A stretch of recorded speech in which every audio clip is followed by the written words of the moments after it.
would not believe how long they have used the same mascot. That's a group of mascots. That's practically the 50s. Yeah, that is a fond childhood memory whenever I looked at the And TV. then you get them in CG. Yeah. Of high quality. They went from Millennium CG. They went from pretty decent costumes to the actual CG. I don't know when exactly it was, but oh, was that a bear suit that whole time? It's still the bears. Yeah. Yeah, I just yeah. But yep. Don't you think that's how they get their staying power? For all those decades? Yes, sir. Since you don't have to count as a human. Yep. I mean, everybody loves seeing a bear. So you can be fully compromised, yeah. Mm-hmm. However long it's been since we did. Yeah. The next one of these. If none of you remember, it's based on that movie right there. It came out in '95. That's almost none. We've only got one thing left. Yeah, one more installment of this series, and then we get to march on to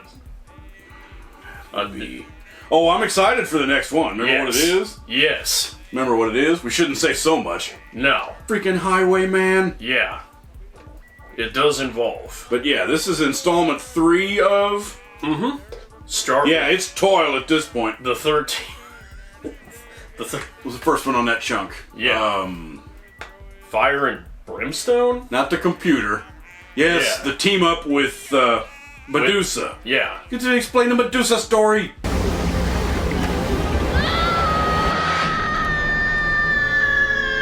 The police thought I sank like a stone, but I never hit rock bottom. I escaped through a drainage tunnel. Yes. And how the heck she survived. Yeah. And what's his name? The fireman? Yeah. Inferno. Yep. Yeah, so they resurrected Inferno just because in this. Medusa survived. The cloning doctor that just likes cloning. Yeah, they did it just cause. I think. And of course it's always cool to see Dr. Phoenix again. Well, why did you reanimate him? Don't you have enough guinea pigs to play with? Well, as we genetic scientists like to say, the more the scarier. What? This is also the episode with the Cupid subplot. Yes. Where you yeah, he was a lot of fun. You get to see that guy. It's a little man on, what's it called? A surfboard? Is it a jet? It's more than just a surfboard. Is it a hoverboard or a jet? I think it's like, you could call it like a jet board?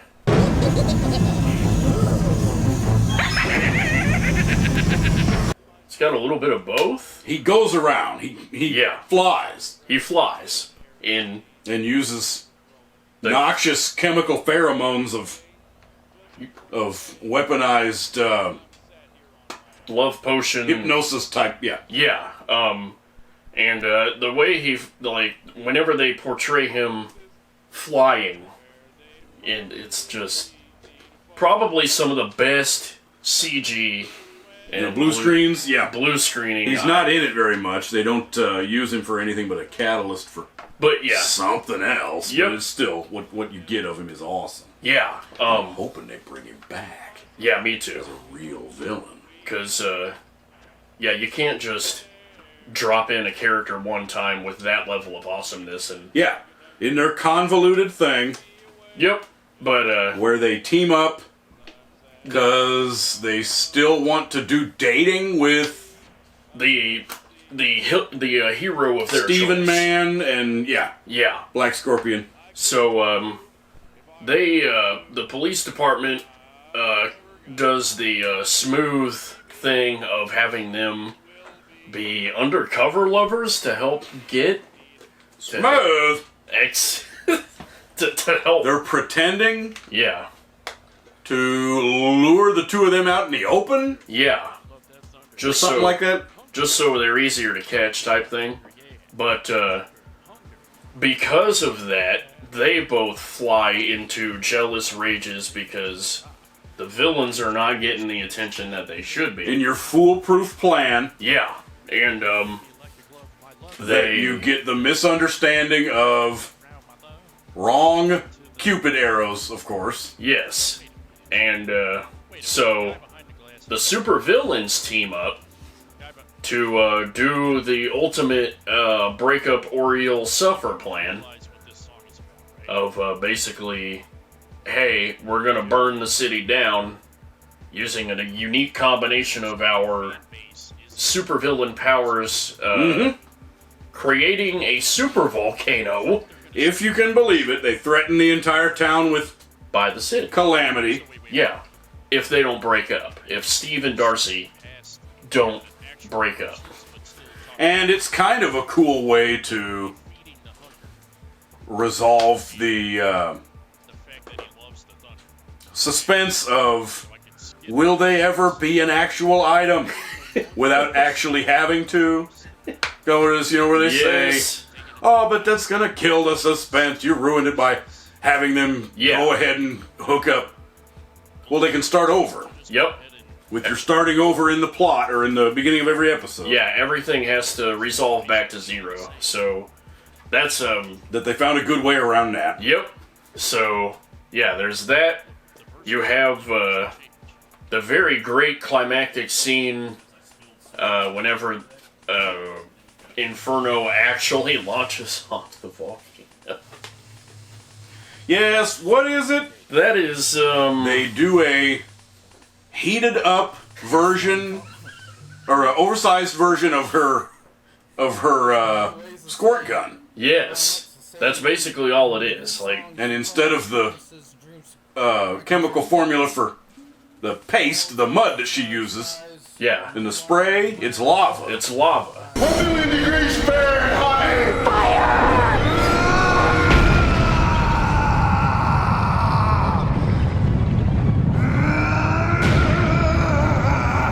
In a nearby City of Angels volcano. And yeah, I mean, so he uses his pyrokinesis in conjunction with the shooting of giant lava gun. Yeah, to just shoot it straight up out of the super volcano. And I mean, I can just say that scene is quite literally climactic. So, but yeah. Yeah, good for them for keeping it edgy. And gutsy. Yeah. And gritty. So, I mean, it was an entertaining episode. Yeah, great to see them again. And then what was the dadgum excuse for? First things first, she did not get completely covered in the stone concrete. Nope. Mud formula. Yeah, she was able to break. Apparently Black Scorpion only sprayed her a little bit in that whole thing where it showed her being just freaking plastered. Yeah, soaked, but that only counted as a little bit. Enough to make you fall down. Yeah, the point was to fall down off the edge of the dam. And didn't she explode? Yeah. I thought it definitely led you to... Yeah, she exploded. There was... Come to some kind of conclusion that she ain't coming back. But... And it was this super convenient... You hit the water, you're not turned into stone yet. Yeah. And so it just washes that off real quick for you? Hitting the water is how you account for the large noise at the end of the episode that you think would be an explosion. Oh, okay. But was there no fireball? Maybe not. Okay, so you hit the water that breaks all the rock off of you, so you're not turned to stone. Yeah. And then remember the extremely convenient hallway it showed? Yes. She was just making her way along the water. Yep. And in the side of the dam is just this her thing. You basically just swim in there and you're there. Yeah, it's a convenient alternate entry to her little palace area. She turns it into... Oh, was that her original lair? I think so. It was connected to those tunnels somehow? I remember seeing that fountain in the episode that was dedicated for her, but yes. I remember accidentally thinking it was two different ladies. Remember? Yes. Sometimes when she's wearing that mask, it looks just like a normal white lady. Oh, yeah. But it's our non-Tia Carrere. Yeah. Yeah, so...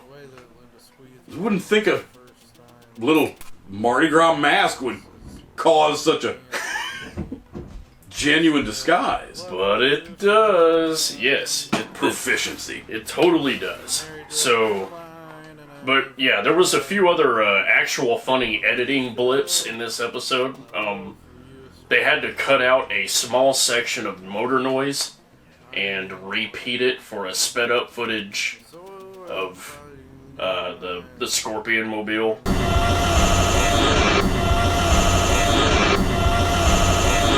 So they didn't record enough engine sound that they just Like shifting the gears? yeah. So you hear a voop voop voop voop like, but it's cut in a digital Oh, okay. fashion. Yeah, I didn't notice. So you hear a bwah, bwah, like Good. and Yeah. and, yes, and this also has the shot of whenever Black Scorpion resolves the issue and literally reverses the lava flow, where it's just the lava flow footage but in literal reverse.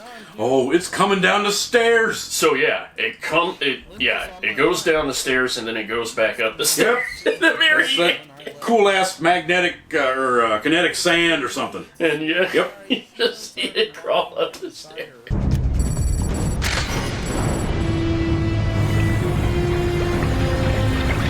Oh, crap. Wrong way. Gotta go back. Yep. Yeah, it makes you want to shout, "You're going the wrong way!" at the screen, but for an inanimate object. So, and one of my most favorite lines of this entire show, "Let's kick some ash." Oh, It's okay. an HBO show. Yeah, it was kind of cool that I could forget and then re-remember that. Yeah, you could totally say ass on a paid cable TV show, but just for the awesomeness of staying with the corny Oh, yeah. stuff, they decided to put in ash. Deny an opportunity for a Yeah. villain pun. Yep. So, You're sort of glad to see him? I definitely don't mind Medusa. yeah, we could have that correctly framed Medusa on the screen a time or two again. So. And your different science gymnastics and plot gymnastics to bring Man back. Yeah. Remember, they said something like, "You would be surprised how much DNA material is still in the ashes of a..." Remember, he was completely burned. Yeah, he was scorched. Dr. Phoenix can truly do anything. Yeah, he's a good doctor. And you get a cool return/team-up episode. Yep. Yeah. So, yes, sir. So we're going on to episode 14, named Virtual Vice. Okay. So- yes, I remember the computer one. Yeah. Proposal? I'll go get it. No, I have it right here. Oh, yes, you're the dingbat. I mean the doctor who wants me to spend millions of dollars giving video games to the poor. This is the one with Dr. Cerebellum. Yep. Tries to make a pitch to the mayor about... Wait a minute, that's after the Powerpuff Girls. She was... That one was from 98. It is! Yeah. That show's from... 1999. Yes. Gosh, guys. So... But a bunch of these rip-offs are just plain funny. But yeah, she made this new fancy VR game, Yes, what is this? and A humane havens for the homeless yeah, it's that she wants to she wanted to decrease homeless misery misery by plugging you into a soup kitchen get them and off letting you play sim like a D&D adventure type yeah VR game. a VR game. Yeah, you would get rid of their depression. You would take them off the streets. Crime would Oh, Yeah, I be guess it lower, counts. but Getting them off the streets. yeah. So And she, of course, thinks it's a great plan. yeah, and she has this elaborate sales pitch to the mayor, and the mayor just turns her down. Yep, to set it up for So she can... the budget cuts. Yeah. She can, He, of course, says that's entirely unfeasible where for the municipal laws. where am I going to get the money to fund the acquisition of the building to... Oh, yes. Yeah. They're poor. They're supposed to be miserable. So, yeah. That guy's moment in the sun. This is this is the episode that featured the basically clip show of unused Roger Corman. I don't know if they're unused or Yes. little used or whatever. Yep, the movie. Modify response system for instant reaction time.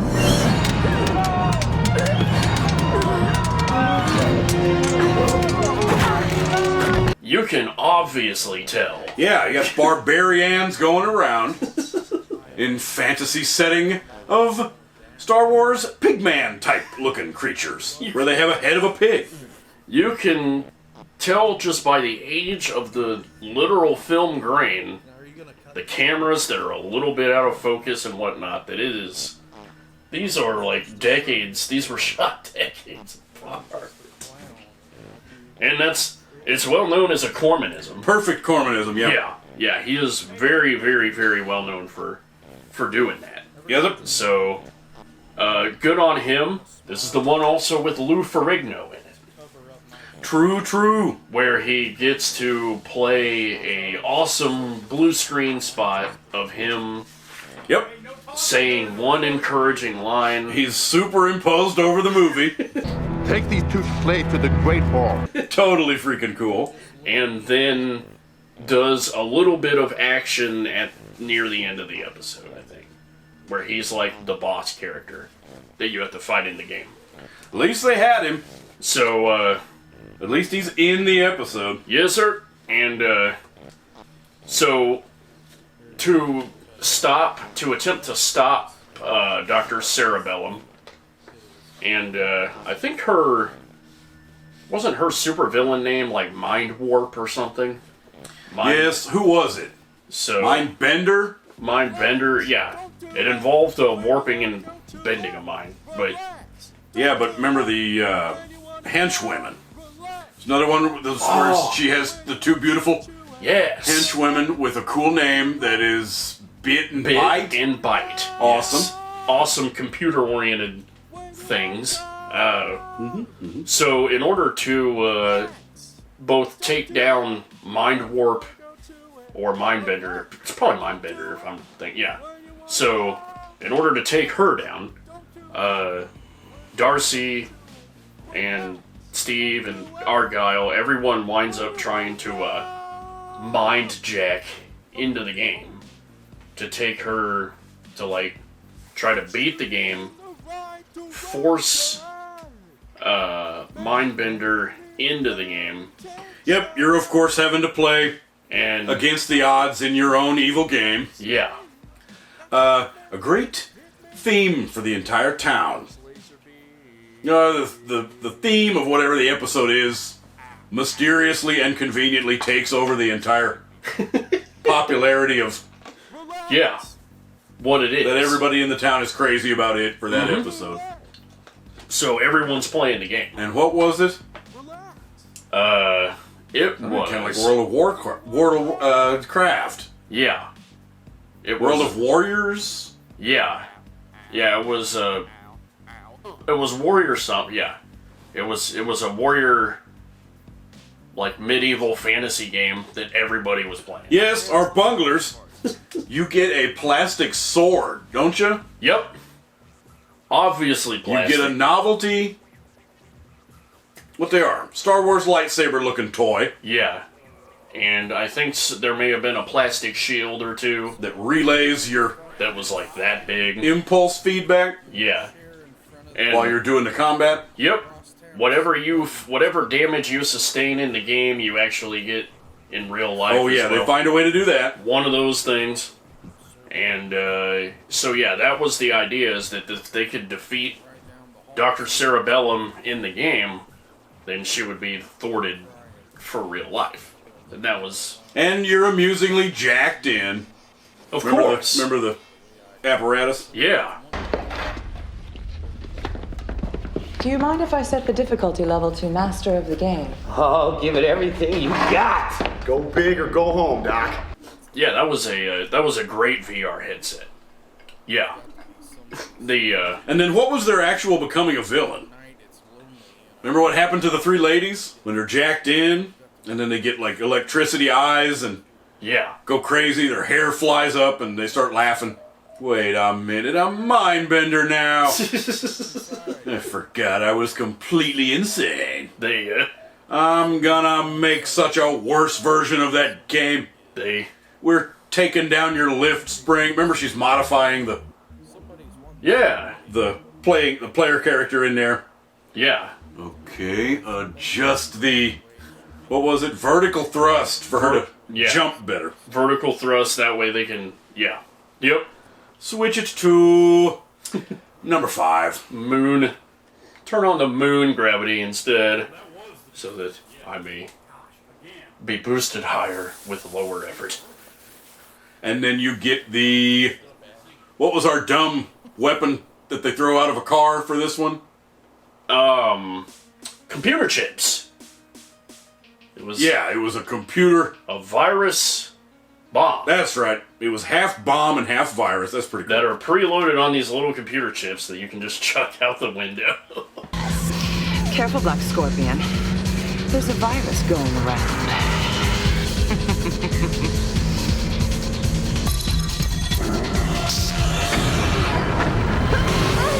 You get lots of computer puns in this, as I'm sure you'd be commonly well to accept now. There's also, I've always been a big fan of the rainbow ribbon cables from back in the day, where you would like have a computer part with a cable that has all the colors going across it. It's kind of a novelty with mainly Apple products from the early and mid 90s. Of course you want to see them with stuff taped to them and the circuitry. Well, remember it was the whole thing where they get to merge with the computer. Yes. One of my next favorite lines in the show is on this one. Whenever the ladies get the newfound powers, and one of them's like, I feel like uploading something. All this circuitry makes me want to upload stuff. Yeah, that was awesome. Insert computer term here. It was the early 2000s, that's what you did. So, yes sir. That counts as a superior episode. Yeah. Don't forget the, on top of all that, don't forget the, our college students. Oh, the ones that loot the actual lab. The computer burglars. Yeah. Look, we were just doing our homework. Let me guess. Breaking and entering. More like assault and battery. Get her! How can we forget those guys? Yes, a bunch of college puns. Yeah. Black Scorpion comes in and says, Professor is now, whatever they normally say. Yeah. Didn't you hear the bell ring? Because now the professor is... class has started. Well, I'm gonna need a target slip. Yeah. Yep. Luckily, I'm on my required hours of grad tech. Yes. Good stuff. Good episode. Yeah. Yeah, that episode was pretty fantastic. And then the next is our hockey. Yes. This one's called a sports episode. This one's called Bad Sport.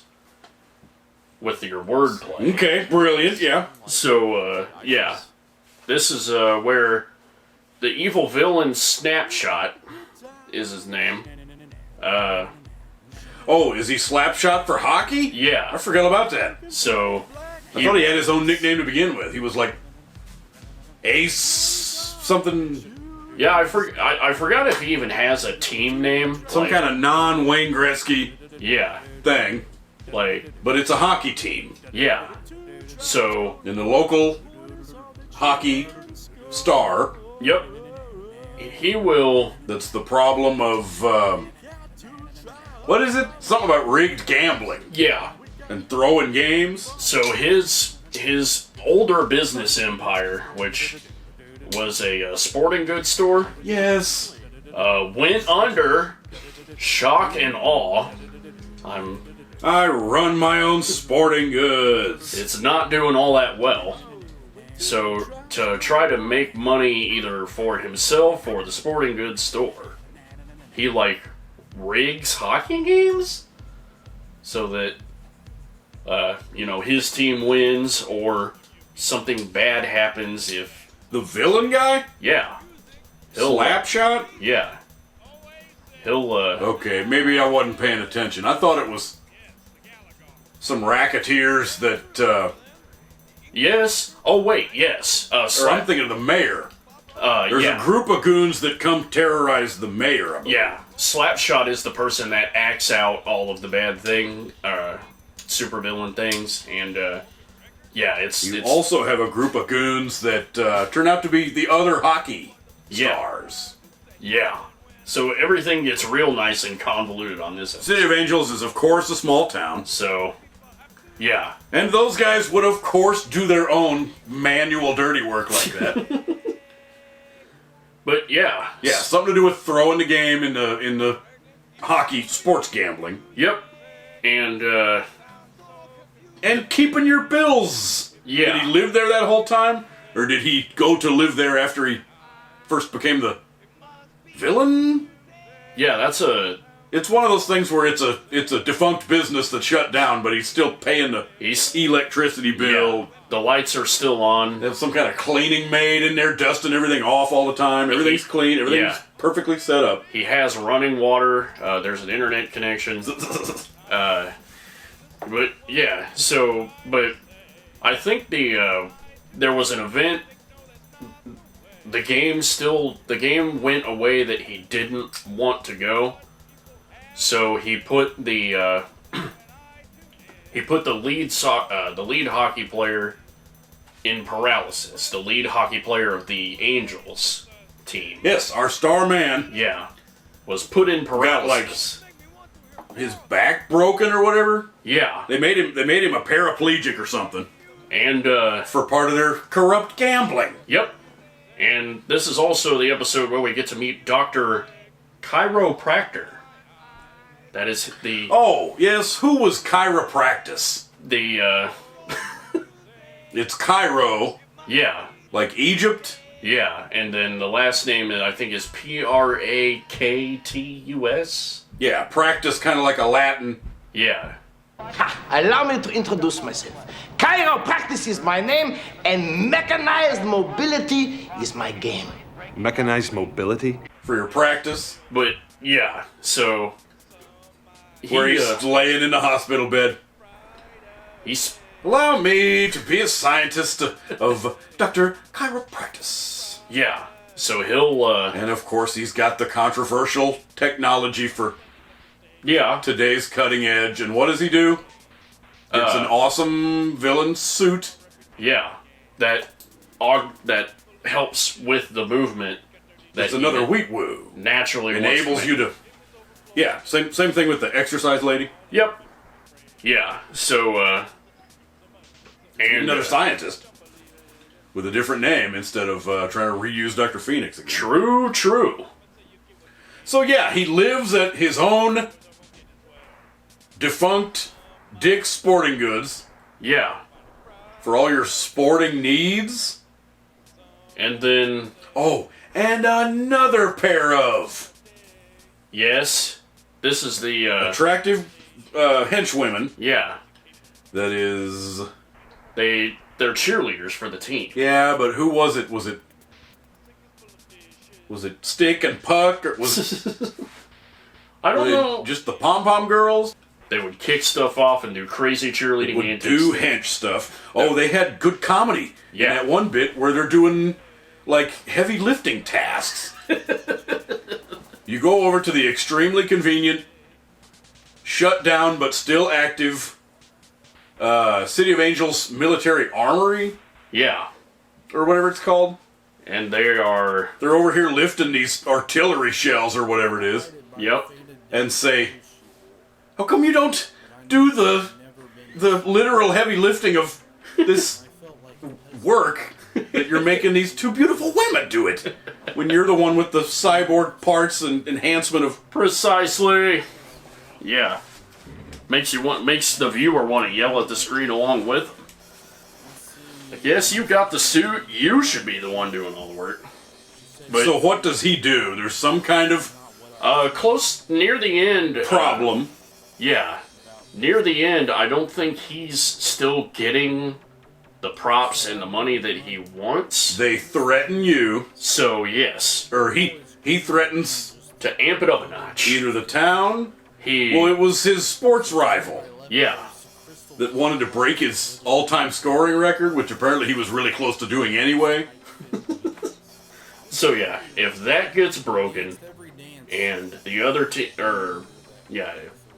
if that gets broken, then the City of Angels Stadium gets blown up? Oh, is that what it was? Yeah. He had the hockey stadium wired to blow? Well, it was not only just the stadium, but you remember the novelty pucks that were given out to the audience? That's right. Yeah. So... Yep, you get a free collectible puck that night. Yeah. And, yeah, it was going to blow up. That all count as bombs. That was going to be... Just, he would activate everybody's puck. Remotely. Right there? Yeah. Or wait till they went home. One of those two. Yeah. So... Because he wanted to blow up the stadium, but also... Yeah, he could have just caused total destruction. Luckily, that is what wound up not happening. So, Black Scorpion was able to come in and save the day at the nick of time, per usual. So, but yeah, the only other distinct thing I remember about this episode was the fact that the mech suit made Slapshot sound kind of like Adam West. Like, there was a vague robot voice amount of Adam West in the robot voice. Okay. When the guy sounded nothing like Adam West to begin with. 2 down, 1 to go. At first, whenever I first watched it, I thought Adam was pulled in for another role. It's like, oh, is he having the voice? Oh yeah, he was on this show. Yeah. Huh. So, but, yep. And the other cool thing to see was the old broadcaster headset, the old sportscasting, the big white. It was almost like checking back with a Frank. I love that guy. Yeah. The announcer man. Yeah. The announcer was just a cool guy, but I'm a big fan of those old broadcasting headsets. The ones where... Oh yeah, he had everything. Yeah, so... He had a giant deal. Yep. Yes, sir. So, yeah, but all in all, a pretty good episode. Plenty of hijinks to keep you going. The 16th episode, The Kiss of Death. I'm not heaven sent, but let's just say I've got your ticket to paradise. Now pucker up. The one with, Oh, yes, the Angel of Death lady. Yep. Again, they're doing a fairly good job keeping on with new ideas for what to use for this same formula. Yeah. And plug different variables in. Yeah. Yep. Yeah, and this is what is it? A police. Yeah. So this lady gets hired on as a detective and is pretty early in her career when she decides to, like, start taking down some of the town criminals in a pretty brutish fashion. She's assigned to this other precinct. Yeah. In the exact same unit as our heroes. Correct? Yeah. And she'll do policing, and specifically the incident that got her in trouble involved catching this random looter outside of this local shop. Give me a break, will ya?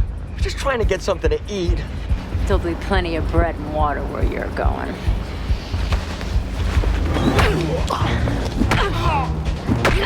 But yeah, it's a police brutality. Yep. She's got some kind of backstory where a thug beat up her dad or something in the 50s. Yeah. That she became a cop, but wants to punch everybody out. Yeah. Her methods are a bit brutal. So, because the chief of police doesn't want any, like, bad PR, they decide to let her go instead. And then she becomes the supervillain by turning into this yeah, angel you'll be of death. disoriented while you're looking in the window at Tender Lovin's. Yeah. That is this cool, great big dress. It's like a giant white dress. Yep. And that she thought looked super angelic. Yeah. And she'll... And then you cut the bottom off of that. You maybe cut a little bit of the sides to add those cool little torn shred parts. Yeah.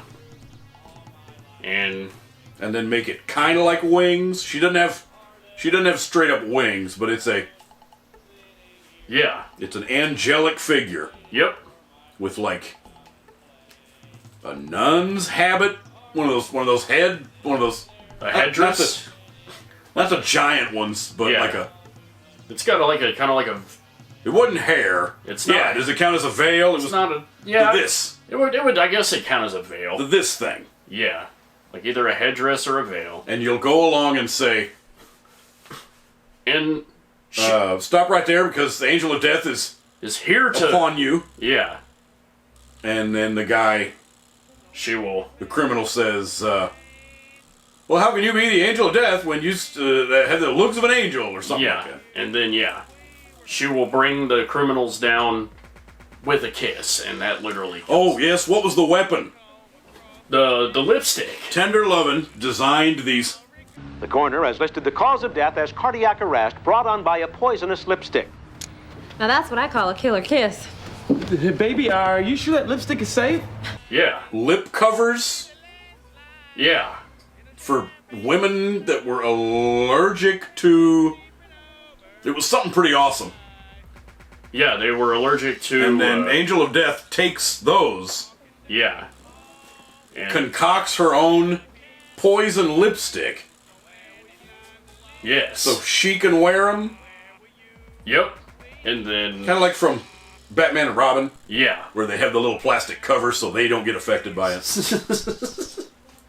And yeah, that's it. And literally kill you? Yeah. Doesn't she bump a couple guys off? Yeah, just at the start. With a novelty, oh, you don't know just how deadly I am, Angel. Yeah. Yeah, so... And... You get the moral implications of... Yeah, she... And we're speaking to the daring issues of hot button time. Police brutality. Yep. And the right and the wrong way to do things. Because she fights crime right along with the police department. Just in the... Yeah, that's your moral gray of the... Your vigilante story. Of the daring issues. Yeah. Is where do you draw the line? Yeah, so... We finally got to see the trash maniac. With, that's pretty neat. With some great CG when it comes to vacuuming up the trash. So... Private waste disposal... Yeah. Privateer man? Because I guess the city's... Disgruntled former city... yeah. I guess the city's dump... He was mad about the budget cuts in the landfill. Yeah. Well, if it isn't the city's most famous litter bug. But... And then what was the vacuum?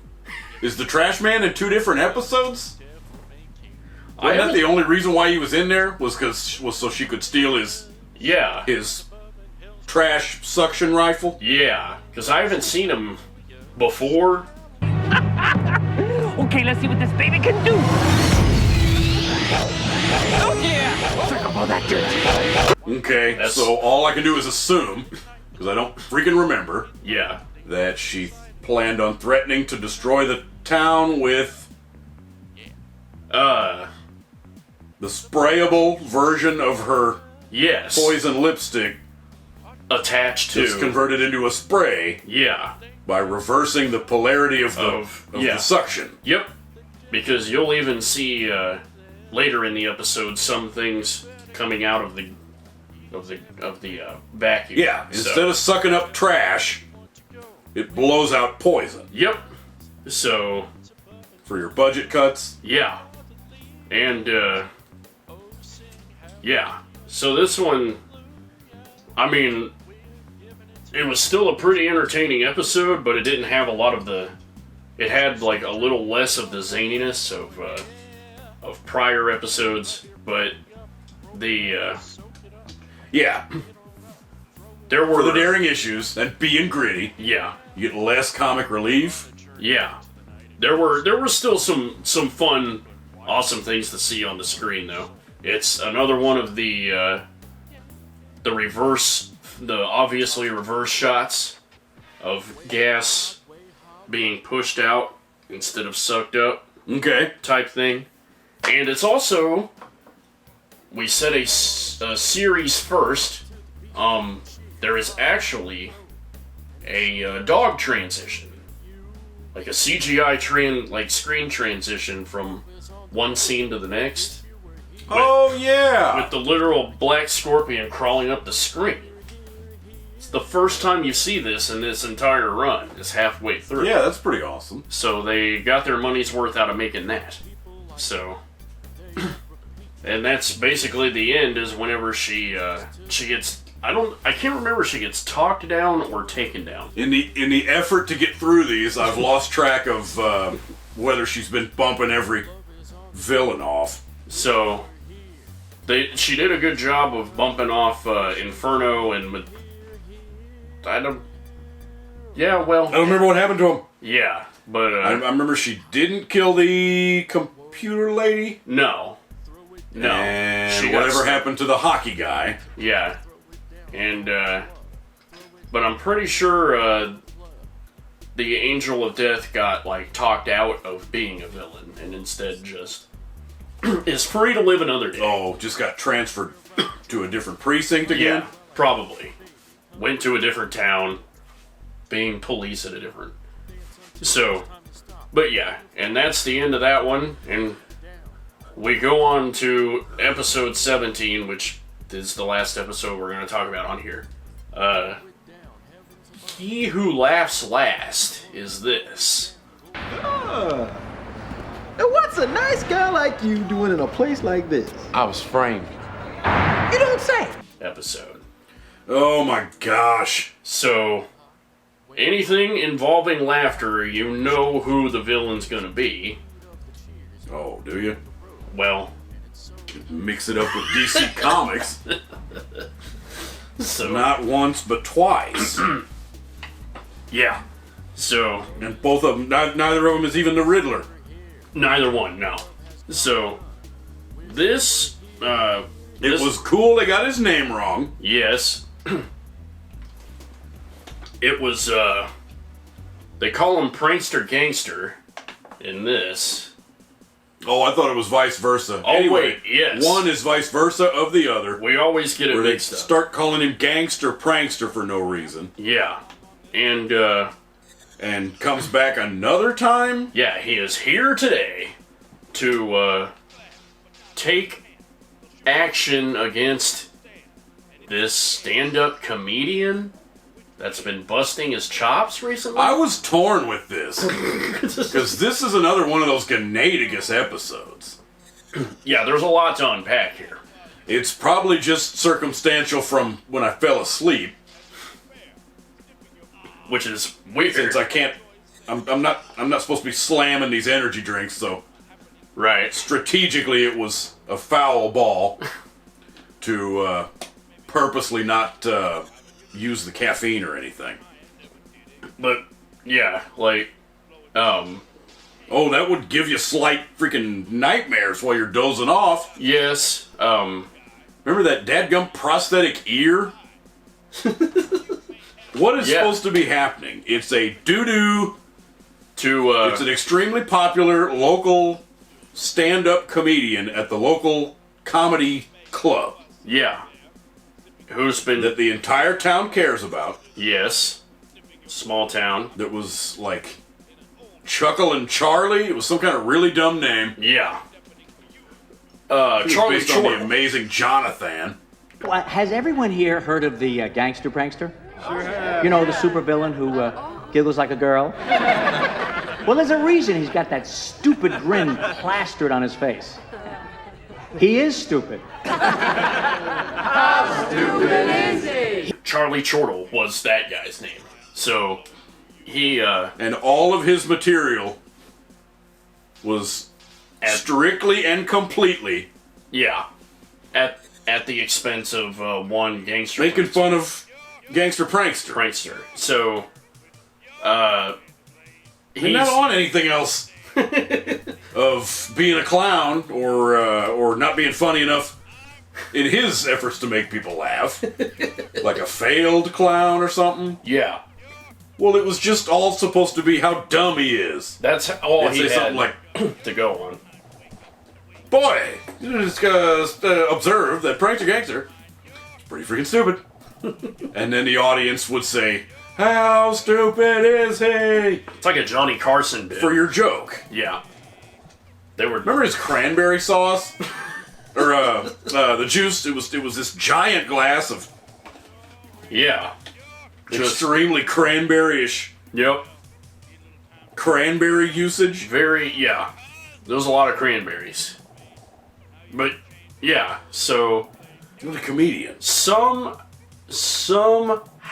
Can't show him with a scotch on the rocks drink or something? Yeah.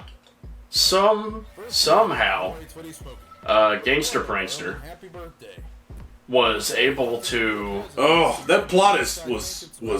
Watch the show in prison? How does that even happen? Did they get local TV in prison or something? But, gets pissed off and starts doing prankster gangster stuff. Yeah, he's of course personally offended by the insults and slander.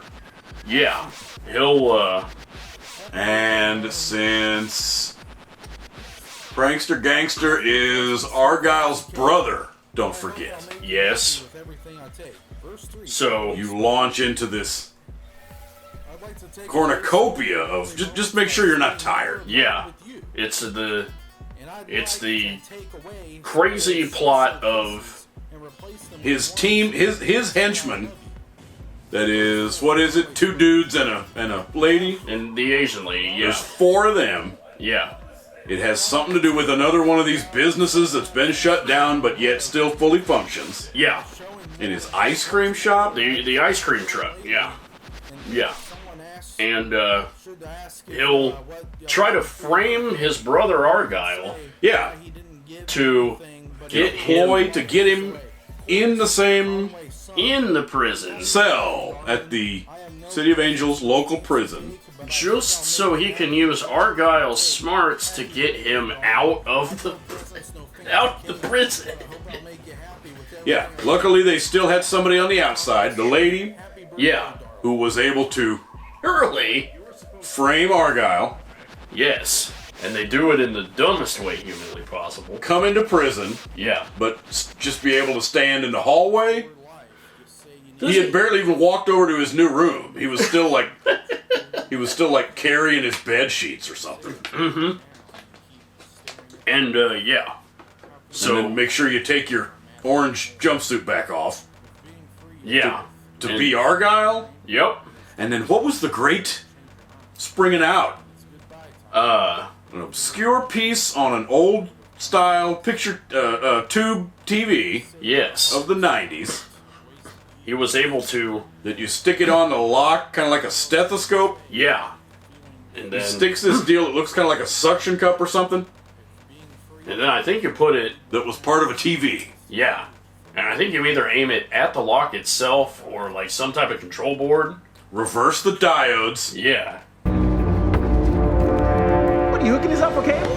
Why don't you turn on the TV and find out? brother. Mind if I do? Step back.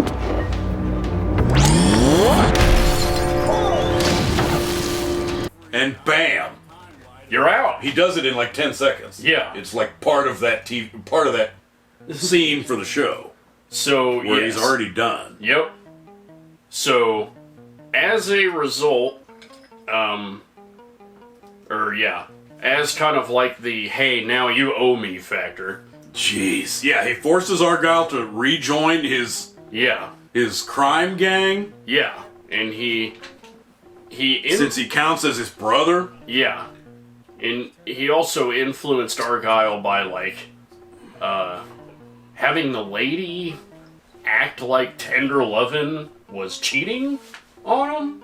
So that gave Argyle there's more treachery. The desire to join, because originally he was going to be like, bro, he was originally like, dude, I'm not helping you. Like, yeah, he coerces him into becoming a villain, becoming a bad guy again in his former ways. Yeah. And, and say something like, we need to somehow use laughter to get rich. Yeah. And the way to do that is to and it can't be ice cream. No. Remember, you can't just run a lucrative ice cream business that you already own. No, you can't be the only ice cream truck that's out at night. It's just not a thing that you can do. Just be whatever's room in the budget for the ballistic ice cream goods. So remember the explosive ice cream.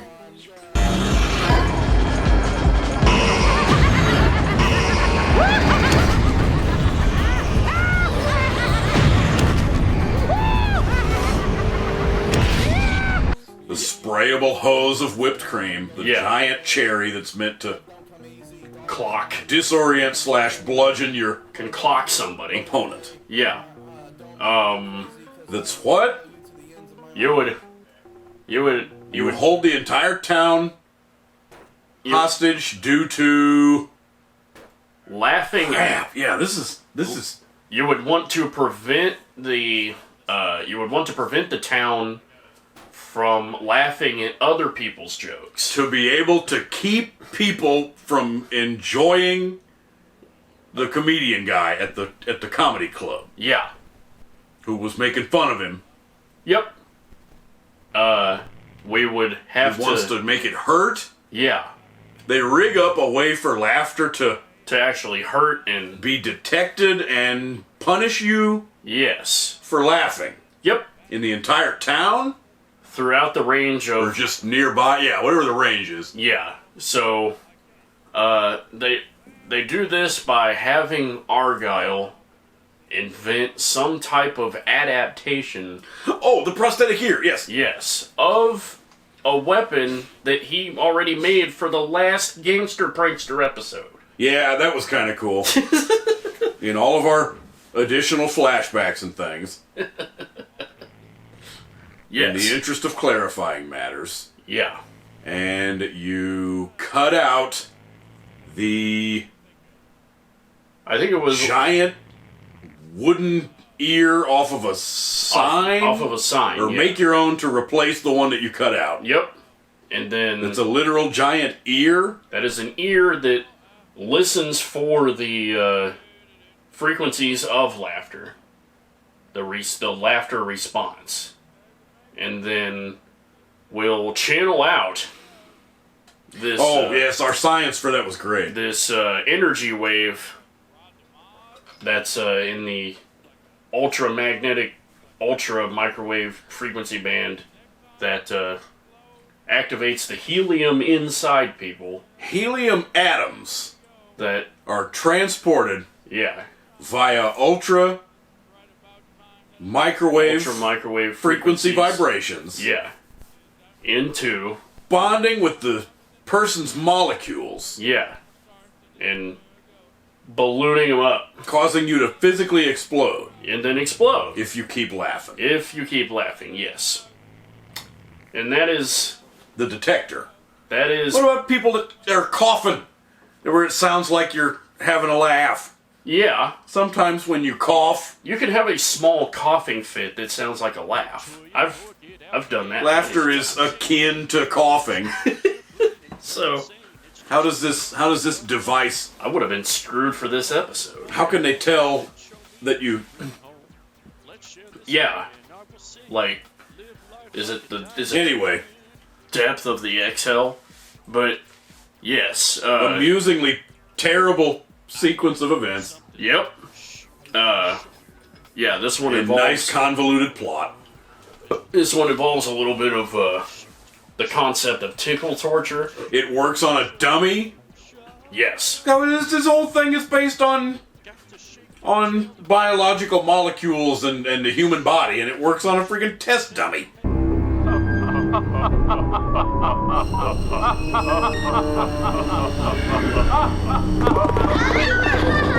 Look, Frankie!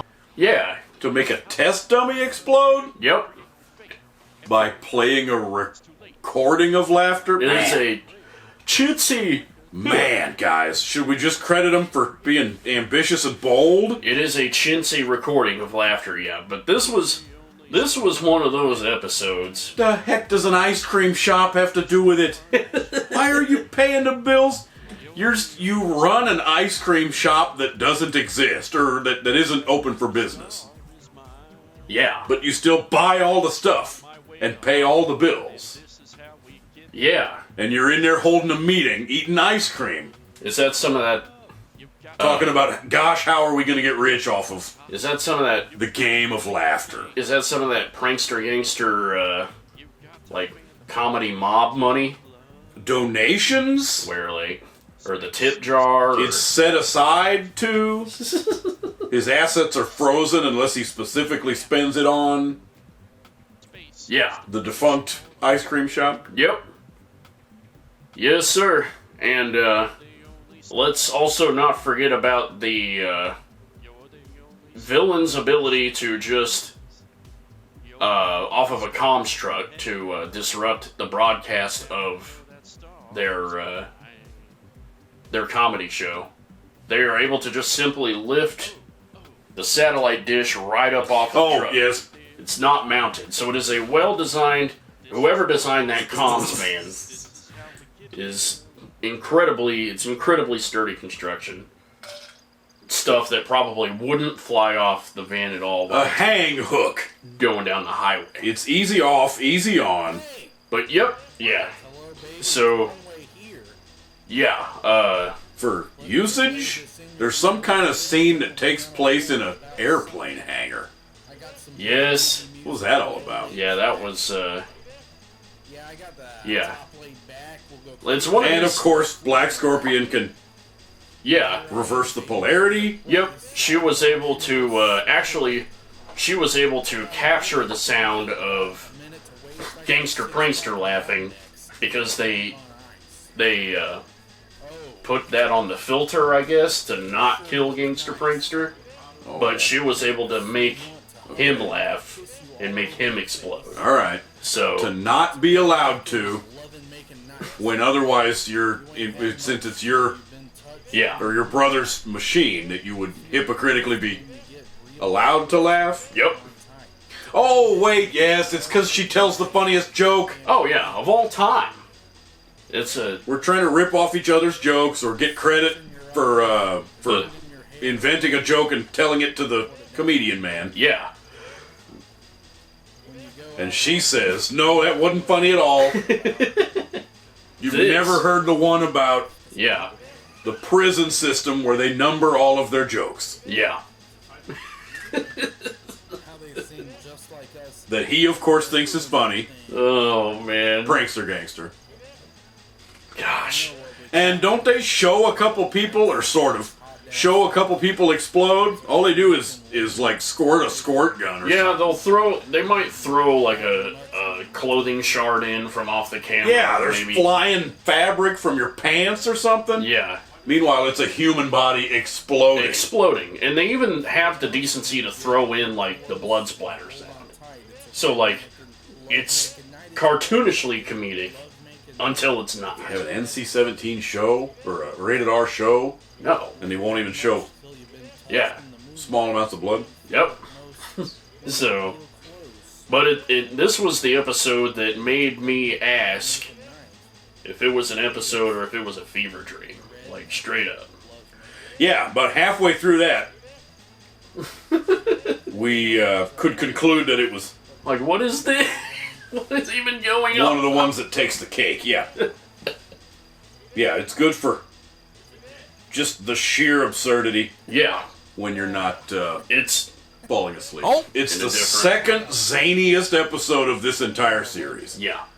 So after the time clock guy. Yeah, time clock was pretty that was a zany episode. Well, mostly just because the one scene where he explodes. The recurring mini theme of people exploding, but the plot of this ice cream thing is yeah. It makes you wonder if there were like a team of writers.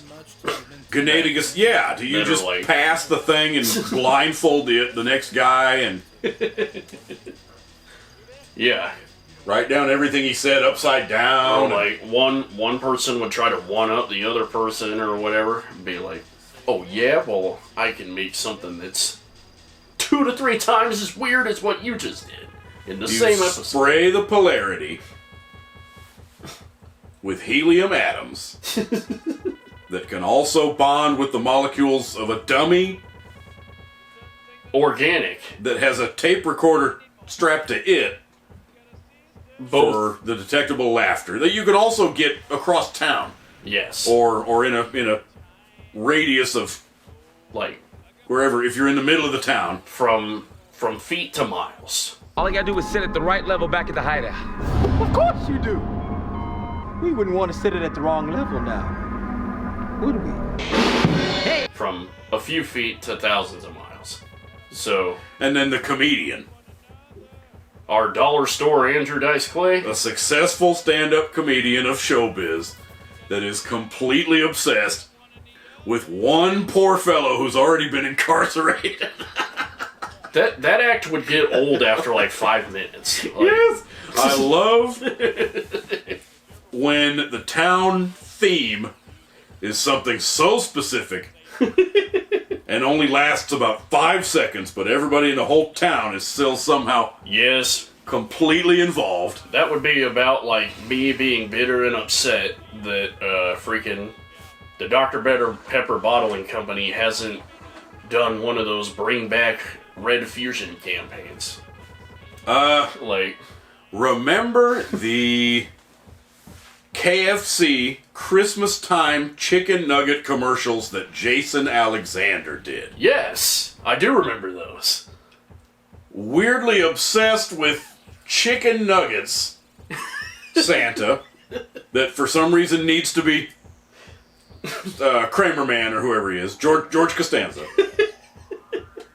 Just at a mall, he happens to be at a mall. Yeah. Swings in on some kind of rope to the kids in the mall. Hey kids, want some chicken nuggets? I am sick. We are all of these mystery meat nuggets. And he packs the house. Well, they didn't have that many extras in the comedy club, but still, at night after night, yeah, I don't think they had any other comedian and entertainer. Yeah, at least all the tables were being used. So it's obviously suggested that he's a successful comedian. Yeah, and it is absolutely nothing but, man, Prankster Gangster is so stupid. Yeah. And I didn't think we would even see a legitimate resurrection of how stupid is he? Like 10 years to 11 years after. Oh, that's real? Yeah. Isn't that from like the 1930s or something? Yeah. And I guess that counts as like classic comic book where everybody has a car from the 40s. Yeah. So, the last time I seen that on TV was Johnny Carson. Probably, yeah. So, you gotta take that for what it's worth, I guess. But... well, it's controversial. Like I say, maybe it was just because I couldn't take in copious amounts of caffeine and energy drinks during recap, yeah, and have a bad experience of. But Well, I saw it like a total of 3 times. Yeah, this'll... Among all the recaps. Yeah. That, Does it count as a crowning, our normal discussion? Is it enjoyable or just bad experience? Yeah. For this. I found for this major episode. I found it to be... This batch of episodes to be, like, just a little bit less enjoyable. Just due to the Angel of Death episode. But there's still enough zaniness to keep me going through. Zaniness, comic book, sci-fi. Yeah, we could rank them. It'd, I guess, kind of be splitting hairs if we did. So... Yes, it's fine as long as I'm not sleepy. Yeah. For this chunk, compared to the other sets of episodes that we've done, is pretty important to have that Roger Corman movie in there. Yes. And the reused Barbarians. Yeah, that actually... That is a key element of being a Corman. Well, let's go ahead and call it another great run. But yeah, it's great. Worse and worse, these are going to be... Gosh, why are we still even doing this, guys? Why even extend it to 22 episodes? You know what I mean? I don't want to be too easy on them of you know, hey, that was an awfully silly, yet entertaining comic book thing in the way of 90s comic book. Right. Deals? Yeah. They did a good job with the sporting goods, a good job with the computer lady. Yeah. Yes, sir. A team-up reunion episode can kind of count as charming. Yeah. And what the other one was. The super crazy. Yeah. Prankster. Yeah, no. Yeah, our daring issues of police brutality. Yeah. And then the second zaniest one of the entire series. Yeah. So, yeah. While I count as literally tired of, I still have to give them credit for making enjoyable ones. Yep. Where they, yeah. So the pressure will be on them for the final run and the last 5 episodes. Yes. So it's whether or not they'll give it some kind of closure or just have episode 22 be the last one. Return to normal, only for I don't think there is, yeah. Did they plan on making another season and not get to, and that whole thing. But yeah. Yeah, it'll be interesting to see how they... continue this ass formula again and again. They've done a little bit of trying to stray from. Yeah. And add some different twists and stuff. Do you want to try to conjecture on? Oh. Sure. We can of course say we want to see pirates and dogs. Yeah. Something with pets and animals. Zany, yeah. A villain that's angry about an employee down at the pound. Yep. Who is angry about the dog policy of dog catchers in the city budget cuts, and can control dogs with the advanced scientific dog whistles that he... Maybe he heard Bob Barker say, like, control the pet population, have your pet spayed or neutered. Oh, yes, they would do well to use a fake... One more time. Character that's on TV that says exactly the same, yeah. So... well, of course I want pirates. Everything still has to be in, what's it called? City of Angels locale, though. They can't... Because I was going to say I want one in space. Yes. So you can have your... In a literal space shuttle, but... you can have your Black Scorpion X with your... hopefully. Yeah.